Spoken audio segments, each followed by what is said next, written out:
Hey guys, welcome to another video. As you probably would guess, now we're all under the COVID-19 quarantine. There's not going to be many gameplay videos coming out. I do have a back catalogue of videos that I haven't yet used, so there is a chance that, I've got plenty of time. I'll be able to go through them and hopefully put something together from previous visits to sites. But in the meantime, what I'm going to do today is I'm going to be reviewing my ICS L85A2. It's my primary weapon when I'm outdoors. I don't use it much for indoor CQB like most people. They find rifles a bit too large, a bit too cumbersome. So, like I said, this is my primary for outdoors. I do love this rifle. I think it's kept very true to the real deal. I'm going to go through the pros, I'm going to go through the cons. I'm going to tell you about some future upgrades that I'm going to be doing and the sort of cosmetic changes that I'll be doing in the near future. Okay, so we're going to start with, I'm just going to go through the rifle. As you can see it, looking at this, obviously main thing, it's got a pistol grip with your trigger and trigger guard. Many of you may not have seen one of these before, so you might not know about how the safety works. Obviously the standard M4 has sort of like a flicky switch thing. This, however, if you can see here, has a bolt which goes the whole way through. All you've got to do is flick it back and forth to turn it on and off. The feature I like about this is your trigger finger, your right hand, will turn it off and it will put it onto shoot mode. One thing I should know about this rifle is the real one is not ambidextrous, which is why it's very much designed for a right-handed person.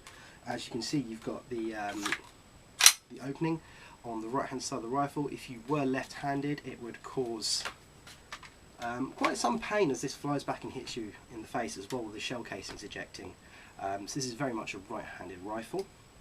Keeping on this side, you've got the dust cover, you've got the catch which holds the bolt back. What this does on this rifle is it exposes the hop-up, which has got a nice little ratchet, and if you listen to this,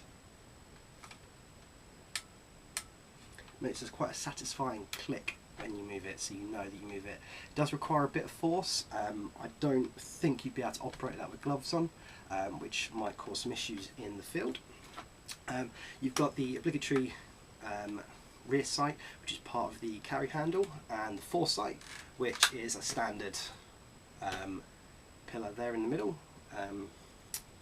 Moving towards the back, you've got the butt plate of the rifle. Bringing it round to the other side, what we've got is we've got the fire select at the back, little switch. Now these are not marked, so you just kind of get used to knowing which one's which. You've got the magazine well with the magazine release catch. You may notice that it's got a shroud all the way around it. The A1 variant of the rifle, when it first came out, didn't have that shroud, and the troops were finding that as it was catching on their webbing or on their body, the mags were falling out. So that was an improvement they brought in with the A2 model. Moving forward, you've got the handguard with the attachment point for your sling, and there's one on the back as well. I will show you how to fit a British military sling to this rifle later in the video. On the front of the rifle you have the standard flash hider. I don't know if you can see it on there, but there is a tiny little screw just in there. You can undo that and then this just screws off. You can then change the flash hider or put a tracer unit on there. Like I said, I do very much like this rifle. It's what I'm going for with my British loadout. What I'm going to do now is I'm just going to go downstairs and we're going to shoot a little target I've set up in the garden. I'll use my tracer unit, which is a chrono, so that's the Acetech Lighter BT. I'll use the chrono to see what it's shooting at, and also the rounds per second, rounds per minute. What I'm also going to do is in this video I'll show you how to adjust the adjustable spring system. It's got a very nifty little system which allows you to change the spring tightness.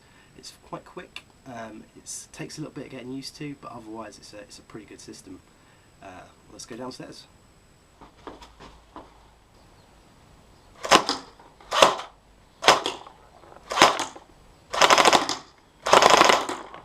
Okay, so what I'm first going to do is I'm just going to show you where the battery is in this, because it's not in stock like in most other rifles. It's actually here in the handguard. What you've got to do to start with is you've got to open the gas parts cover, which does show some mock gas parts in there. if you can see there's a button just here. All this button does is it releases the handguard and the whole thing comes off like so. Now I have still got the battery in here from when we were shooting downstairs. All this does is it slides out, and as you can see the battery is revealed in the handguard. I'm just going to take that out and I'll put the handguard back on. Now at first, the first few tries of this is a little bit fiddly. You do get used to it the more and more you do it. One thing that can be a bit of an irritant is the cover here does just stop you sliding it back in, so, and the wire needs to be made sure that wire is in place. You don't want to be catching that wire in between the plastic and the metal and damaging that. Once that's gone, you hear it click back into place and you can just close the cover again. Now I've had a bit of practice at that and it still is a little bit fiddly, but I've got it around a lot quicker than the first few tries I had. Now on this rifle you can see there's a pin here and a pin here.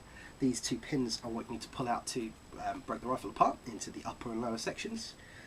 Now these do have the, they are a little bit stiff sometimes, so sometimes you have to force them a bit. Okay, once you've done that, they have the do not lose feature where they're held into place, so you cannot lose them. They can't, if they do come loose in the field, you can't drop them, which is a bonus.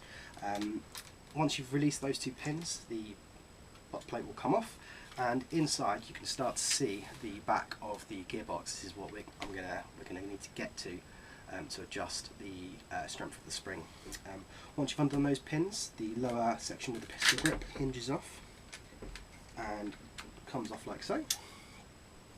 Okay, the gearbox is then attached, well it's not attached to anything, but you can see that you've got the black and the red wires on the side there. You just need to take the cables off of the gearbox.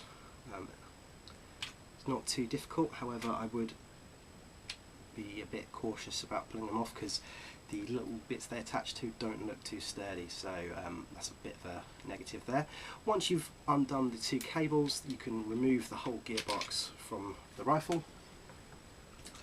And then what you can see here is there's a pin going through the back of the gearbox. It's got a little retainer to stop it falling out. Once you've taken that retainer out of the way, you're going to need to cover the end. If you don't cover the end, that will come flying out. So I'm just going to cover that with my thumb and pull the pin out. Once you've pulled that pin out, you've now got access to the back of the spring. What you can see here is you've got two holes on that side and then you've got a hole in the middle. They form your low, medium, high settings. The further in it goes, the stronger the spring is the easiest way to remember it. It really doesn't take too long to adjust those. You have got to be careful that you're not going to release the spring and send that flying across the room. So I put that back onto the high setting. Now my chrono, which we'll come on to in a little bit, will show you the strength of the spring on that high setting at the moment. I'm not going to talk about that now, we'll come on to that later. What I've got to do first is I'm now just going to put that back together, which shouldn't take too long. So what you should be able to see on the side of the screen now is the results from the chrono that I was using. That should show you that on the high setting they're about 316 FPS, give or take a bit up or down on that high setting, which isn't too bad. Now I didn't chrono the low or the medium, but what I can tell you is on the low, whenever I use it at Hockley Airsoft Arena, has always been below their limit, which is 294 feet per second, which is quite strict, but I'm quite happy that it does work indoors in those strict environments. So it is sub 294, and you can guess where the medium is. Hopefully it should be somewhere in the middle. Now if I wanted, you probably could just change the spring. It's like you've seen, it's not too difficult to do that. The next one should show you the rounds per second, which I think was about 13.8 or something like that. So rounds per second isn't too bad. And then the last one, which should be coming on your screen now, is the rounds per minute, which was I think around 700 to 800 rounds per minute. Again, that's not too bad. Anyway, moving on to the next part now. Okay, so since I did the filming the other day for the part of this video, one of the planned upgrades has arrived, and I'm now going to show what that is. So what I've now got is I've got the Daniels Defence rail for the L85. As you can see, it's quite significantly changed now. Rather than that green plastic handguard, we've got a full metal handguard that's got rails across the top, bottom and side. And you can see I've added a bipod hand grip. So what happens here is I've got a button which I can press, and it deploys a bipod for use when you're laying in prone or firing supported from something. I'm actually quite happy with this handguard. It gives me a lot of customability, and I can put a lot of different attachments on here. So that makes it a whole lot better to use out in the field. I've got a lot more options open to me. I do have a few sort of rubber cosmetic bits to go on the rails to make it sort of blend in a bit with the olive of the rest of the rifle. That's it for now. Like I say, I'm quite happy with this. I can't wait to use it in the field. Last thing I need to do as part of this is I was going to show you all how to attach a British military sling. This does differ slightly from most of the slings people use. You see a lot of people using either a 1-point or a 2-point sling. The way this differs is it's a 3-point sling. What you've got is you've got a long bit of webbing. In the middle you've got one of these clips. You've got a male and female one which connect together, and on one side you've got one of these little plastic loops. The way this is going to work, this is going to attach to both the front and the rear attachment points. So you've got one on the front here and then one at the back here. Now to put this on, you need to get the end of the sling and you're going to pass it through that front attachment point, pulling it all the way through until you get the plastic loop level with that loop. What you're then going to do, the bit of webbing that you've already passed through is going to go through that plastic loop so that it now creates a fixed point onto the front attachment. Now on the back of this bit you can see there's a gap there. You need to pass the loop back through that little gap. And once you've done that, you can take that same bit and you're going to pass it through the rear of the rifle. And now you're going to look at the other end. That's got the final bit of plastic. You're going to pass it through one of the holes and then back down the other, and that's the bit that's going to attach it to that rifle. Now the way this differs from most slings is when you put it on, it's just going to sit like so on your body. This is how you do it if you were just moving around. You can sling it behind you just by simply rotating it around and having it on your back. Should you need to use it though, you've got the clip up front, you can unclip that and then that allows you to bring it to bear. You don't see many people using these. That's pretty much because it's only used with the British military on this rifle. Most others will opt for a 1-point or 2-point sling. As I've gone for the British loadout with all of this, that's why I have gone for this, just to make it a bit more realistic. So we're now coming to the end of my review on this. Like I say, I do love this rifle. I've used a version of it in the real steels to shoot live rounds. And I really wanted to go for the British loadout. I'm really happy now that the Daniel Defence rail arrived. That's given me the extra customability that it didn't have previously. I've got plans to add various things, maybe a scope cam when I can afford one. We can add the torch on one of the rails. There's a few different things you can add.